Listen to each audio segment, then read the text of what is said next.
Hello. So, I'm a writer, and I'm working on my first actual real book. And I have a little bit of time on my hands right now because I quit my job and I'm just doing a 3-day-a-week internship. So I thought perhaps I would read excerpts from my book as I write it as a sort of kick in the ass to actually write.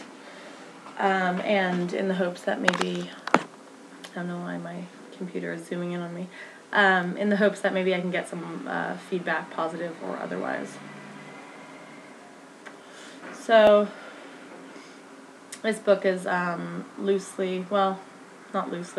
completely based on my mother. It's not a memoir because it's very pretentious to write a memoir when you're 25 years old, but it's about my mother's life. And so I'm just going to read the first kind of introductory chapter right now. And I'm kind of a really bad reader, which I know is a Achilles heel of some sorts if you want to be a writer, but I am. So I apologize in advance for tripping over words. But yeah, if you have any sort of feedback, not regarding my reading, because I already know I suck, but about my writing, or I don't know, anything, it's nice to have some sort of community in this isolated world of ours.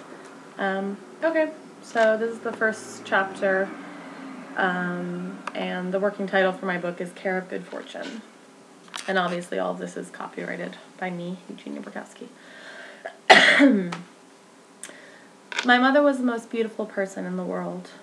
Her eyes crinkled when she laughed, and her toes were long.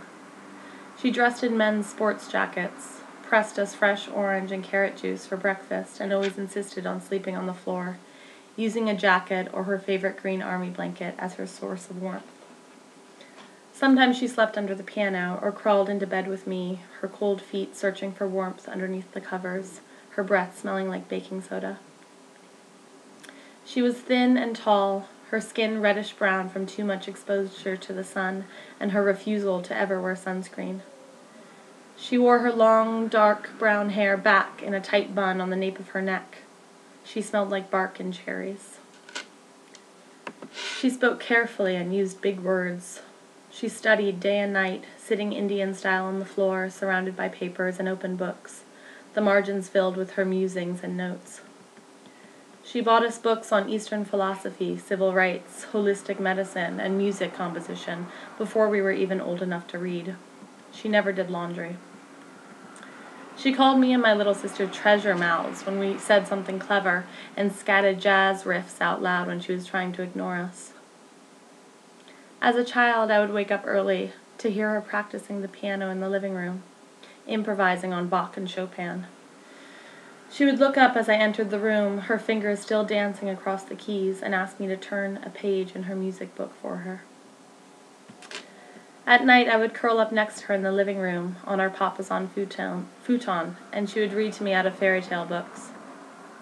My favorites were The Goose Girl and 1,000 Furs, fairy tales of poor, forlorn girls who, after a series of tests, won the love of wealthy and handsome princesses and lived happily ever after. She would scold us when we told her that we were bored, saying only boring people get bored. She would hold us to her chest and pet our hair when we were upset, saying, I know, shh. She told us that whatever didn't kill us made us stronger, that the mind follows the hand, and that the skin of an onion makes a perfect Band-Aid.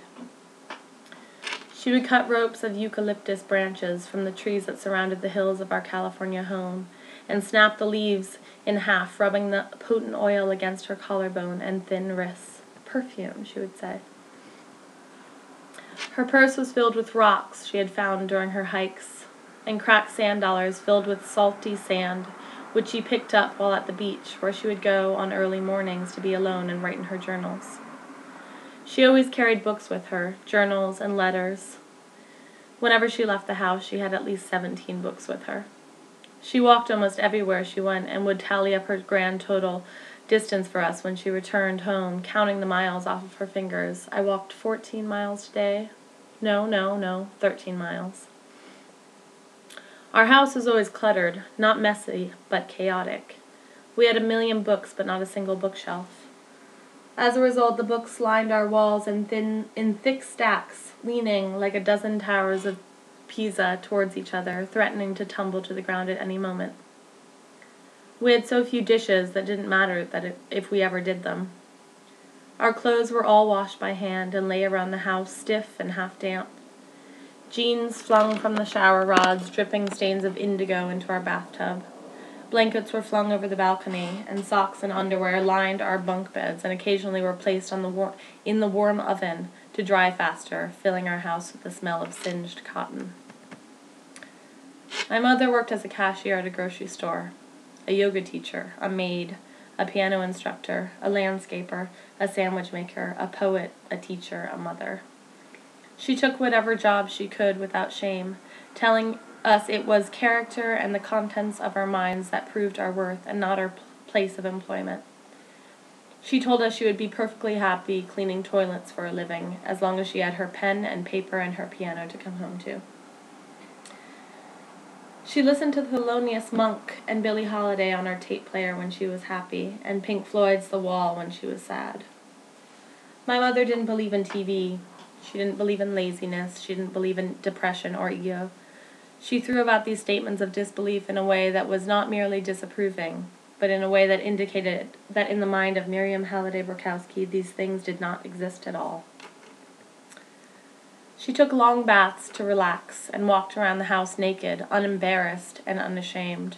She told us that our bodies were our tools, and if we didn't take care of them, we would become just like everybody else. She would take my sister and I to poetry readings, and we would sit cross-legged on the floor listening to old veterans speak about the Vietnam War in spoken word form, and women with no teeth give long feminist gripes about the male species. I would cringe and look away when my mother would get up to read, knowing that her poems contained curse words and explicit prose about male and female genitalia. After the readings, we would go to her hippie friends' houses and partake in elaborate potlucks, where her poet friends would pet my head and tell me what an inspiration my mother was. We would nosh on organic salads and unidentified tofu casseroles until eventually, our stomachs stuffed, my sister and I would crawl into a bed belonging to one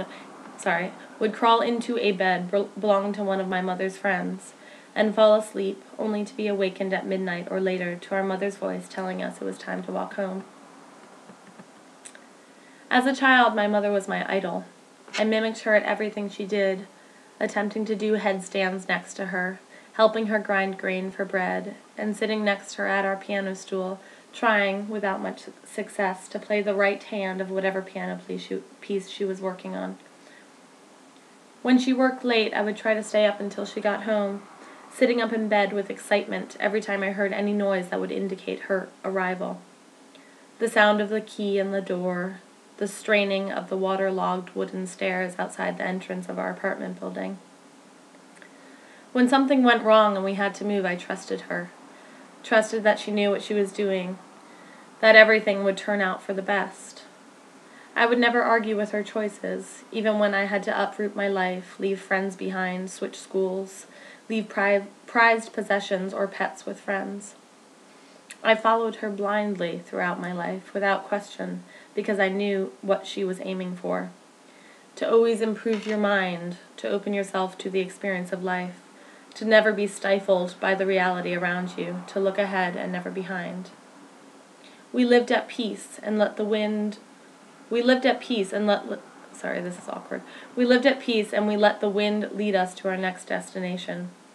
For every experience is just another page in your book. Every new person is a new rite of passage. Every struggle just a brick in the path to strength. To us, every city was a new poem, a new song, a new epic novella peppered with our survival. Every time we moved, it was an adventure, a new chance at starting over, and a possibility at finally staying put. The only people who get bored are the boring ones, and we were anything but boring. Again, sorry for the awkward reading, but yeah, so that's the first chapter, and hope you enjoyed it. I'll read the next one when it's edited. Thank you.